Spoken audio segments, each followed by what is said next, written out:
سیرت النبی قدم بہ قدم اس کتاب کے مصنف ہیں عبداللہ فارانی۔ زمزم کی کھدائی۔ حضرت ابراہیم علیہ السلام کے بیٹے حضرت اسماعیل علیہ السلام کے 12 بیٹے تھے۔ ان کی نسل اس قدر ہوئی کہ مکہ مکرمہ میں نہ سما سکی اور پورے حجاز میں پھیل گئی۔ ان کے ایک بیٹے کدار کی اولاد میں ایک شخص عدنان ہوئے۔ عدنان کے بیٹے ماد اور پوتے کا نام نزار تھا۔ نزار کے 4 بیٹے تھے، ان میں سے ایک کا نام مضر تھا۔ مضر کی نسل سے قریش بن مالک پیدا ہوئے۔ یہ فہد بن مالک بھی کہلائے۔ قریش کی اولاد بہت ہوئی۔ ان کی اولاد مختلف قبیلوں میں بٹ گئی۔ ان کی اولاد میں سے قصی نے اقتدار حاصل کیا۔ قصی کے بیٹے 3 ہوئے، ان میں سے ایک عبد مناف تھے، جن کی اگلی نسل میں ہاشم پیدا ہوئے۔ ہاشم نے مدینے کے ایک سردار کی لڑکی سے شادی کی۔ ان کے ہاں ایک لڑکا پیدا ہوا، ان کا نام شیبہ رکھا گیا۔ یہ پیدا ہی ہوا تھا کہ ہاشم کا انتقال ہو گیا۔ ان کے بھائی مطلب مکہ کے حاکم ہوئے۔ ہاشم کا بیٹا شیبہ مدینہ منورہ میں پرورش پاتا رہا۔ جب مطلب کو معلوم ہوا کہ وہ جوان ہو گیا ہے تو بھتیجے کو لینے کے لیے خود مدینہ گئے۔ اس سے لے کر مکہ مکرمہ پہنچے تو لوگوں نے خیال کیا کہ یہ نوجوان ان کا غلام ہے۔ مطلب نے لوگوں کو بتایا یہ ہاشم کا بیٹا اور میرا بھتیجا ہے۔ اس کے باوجود لوگوں نے اسے مطلب کا غلام ہی کہنا شروع کر دیا۔ اس طرح شیبہ کو عبد المطلب کہا جانے لگا۔ انہیں عبد المطلب کے ہاں ابو طالب، حمزہ، عباس، عبداللہ، ابو لہب، حارث، زبیر، زرار اور عبد الرحمن پیدا ہوئے۔ ان کے بیٹے عبداللہ سے ہمارے نبی حضرت محمد صلی اللہ تعالی علیہ وسلم پیدا ہوئے۔ عبد المطلب کے تمام بیٹوں میں سے حضرت عبداللہ سب سے زیادہ خوبصورت اور سب سے زیادہ پاک دامن تھے۔ عبد المطلب کو خواب میں زمزم کا کنواں کھودنے کا حکم دیا گیا، یعنی حضرت اسماعیل علیہ السلام کے کنویں کو۔ اس کنویں کو قبیلہ جرہم کے سردار مزاس نے پاٹ دیا تھا۔ قبیلہ جرہم کے لوگ اس زمانہ میں مکہ کے سردار تھے، بیت اللہ کے نگران تھے۔ انہوں نے بیت اللہ کی بے حرمتی شروع کر دی۔ ان کا سردار مزاس بن عمر تھا۔ وہ اچھا آدمی تھا۔ اس نے قبیلے کو سمجھایا کہ بیت اللہ کی بے حرمتی نہ کرو، مگر ان پر اثر نہ ہوا۔ جب مزاس نے دیکھا کہ ان پر کوئی اثر نہیں ہوتا تو قوم کو اس کے حال پر چھوڑ کر وہاں سے جانے کا فیصلہ کیا۔ اس نے تمام مال و دولت، تلواریں اور زرہیں وغیرہ خانہ کعبہ سے نکال کر زمزم کے کنویں میں ڈال دی اور مٹی سے اس کو پاٹ دیا۔ کنواں اس سے پہلے ہی خشک ہو چکا تھا، اب اس کا نام نشان بھی مٹ گیا۔ مدتوں یہ کنواں بند پڑا رہا۔ اس کے بعد بنو خزاعہ نے بنو جرہم کو وہاں سے مار بھگایا۔ بنو جرہم قصی کی سرداری کا زمانہ اسی حالت میں گزرا۔ کنواں بند رہا یہاں تک کہ قصی کے بعد عبد المطلب کا زمانہ آ گیا۔ انہوں نے خواب دیکھا۔ خواب میں انہیں زمزم کے کنویں کی جگہ دکھائی دی اور اس کو کھودنے کا حکم دیا گیا۔ حضرت علی رضی اللہ تعالیٰ عنہ سے روایت ہے کہ عبد المطلب نے بتایا، میں حجر اسود کے مقام پر سو رہا تھا کہ میرے پاس ایک آنے والا آیا۔ اس نے مجھ سے کہا کہ طیبہ کو کھودو۔ میں نے اس سے پوچھا طیبہ کیا ہے، مگر وہ کچھ بتائے بغیر چلا گیا۔ دوسری رات بھی خواب میں وہی شخص آیا، کہنے لگا براہ کو کھودو۔ میں نے پوچھا براہ کیا ہے، وہ کچھ بتائے بغیر چلا گیا۔ تیسری رات میں اپنے بستر پر سو رہا تھا کہ پھر وہ شخص خواب میں آیا۔ اس نے کہا مظنونہ کو کھودو۔ میں نے پوچھا مظنونہ کیا ہے، وہ بتائے بغیر چلا گیا۔ اس سے اگلی رات میں پھر بستر پر سو رہا تھا کہ وہی شخص پھر آیا اور بولا زمزم کو کھودو۔ میں نے اس سے پوچھا زمزم کیا ہے۔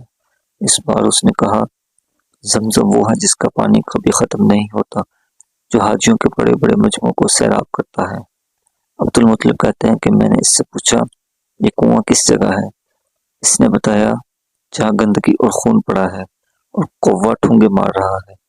دوسرے دن عبد المطلب اپنے بیٹے حارث کے ساتھ وہاں گئے۔ اس وقت ان کے ہاں یہی ایک لڑکا تھا۔ انہوں نے دیکھا وہاں گندگی اور خون پڑا تھا اور ایک کنواں ٹھونگے مار رہا تھا۔ اس جگہ کے دونوں طرف بت موجود تھے اور یہ گندگی اور خون دراصل ان بتوں پر قربان کیے جانے والے جانوروں کا تھا۔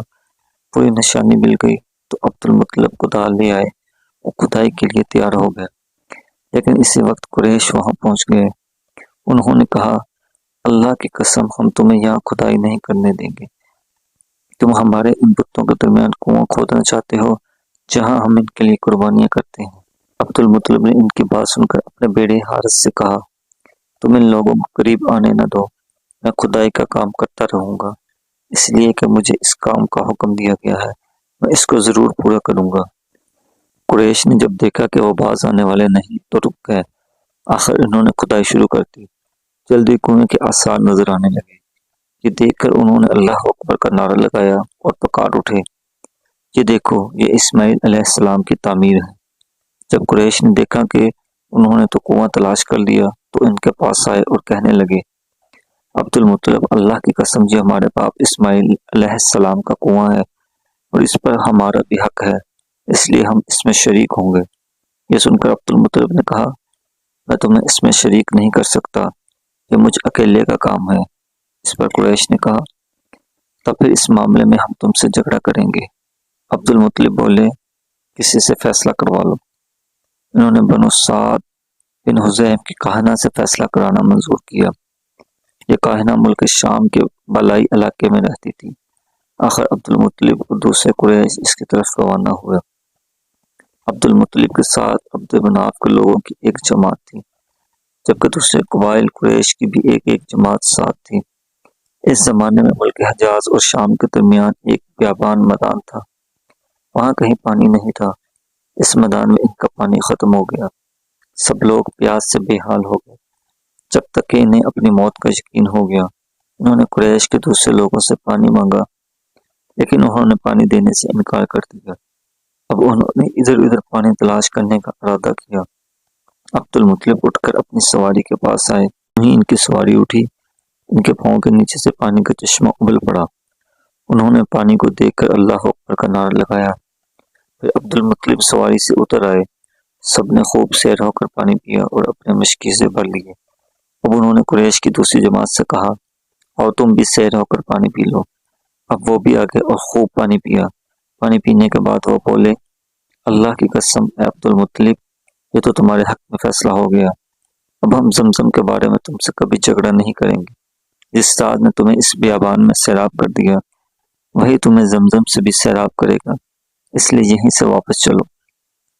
اس طرح قریش نے جان لیا کہ اللہ تعالیٰ عبد المطلب پر مہربان ہے، لہذا ان سے جھگڑا بے سود ہے اور کاہنہ کے پاس جانے کا کوئی فائدہ نہیں۔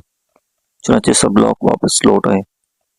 واپس آ کر عبد المطلب نے پھر کنویں کی کھدائی شروع کر دی۔ ابھی تو تھوڑی سی کھدائی کی ہوگی کہ مال و دولت، تلواریں اور زرہیں نکل آئیں۔ اس میں سونا اور چاندی وغیرہ بھی تھی۔ یہ مال و دولت دیکھ کر قریش کے لوگوں کو لالچ نہ گرا۔ انہوں نے عبد المطلب سے کہا، عبد المطلب، اس میں ہمارا بھی حصہ ہے۔ ان کی بات سن کر عبد المطلب نے کہا، نہیں، اس میں تمہارا حصہ نہیں ہے، تمہیں انصاف کا طریقہ اختیار کرنا چاہیے اور 5 کے تیروں سے کوڑا ڈال لیں۔ انہوں نے ایسا کرنا منظور کیا۔ 2 تیر کعبے کے نام کے رکھے گئے، 2 عبد المطلب کے نام کے اور 2 قریش کے باقی لوگوں کے نام کے۔ 5 پھینکا گیا تو مال و دولت کعبے کے نام نکلا، تلواریں اور زرہیں عبد المطلب کے نام، اور قریشیوں کے نام پر جو تیر تھے وہ کسی چیز پر نہ نکلے۔ اسی طرح فیصلہ ہو گیا۔ عبد المطلب نے کعبے کے دروازے کو سونے سے سجا دیا۔ زمزم کی کھدائی سے پہلے عبد المطلب نے دعا مانگی تھی کہ اے اللہ، اس کی کھدائی مجھ آسان کر دے، میں اپنا ایک بیٹا تیرے راستے میں ذبح کروں گا۔ اب جب کہ کنواں نکل آیا تو انہیں خواب میں حکم دیا گیا، اپنی منت پوری کرو، یعنی ایک بیٹے کو ذبح کرو۔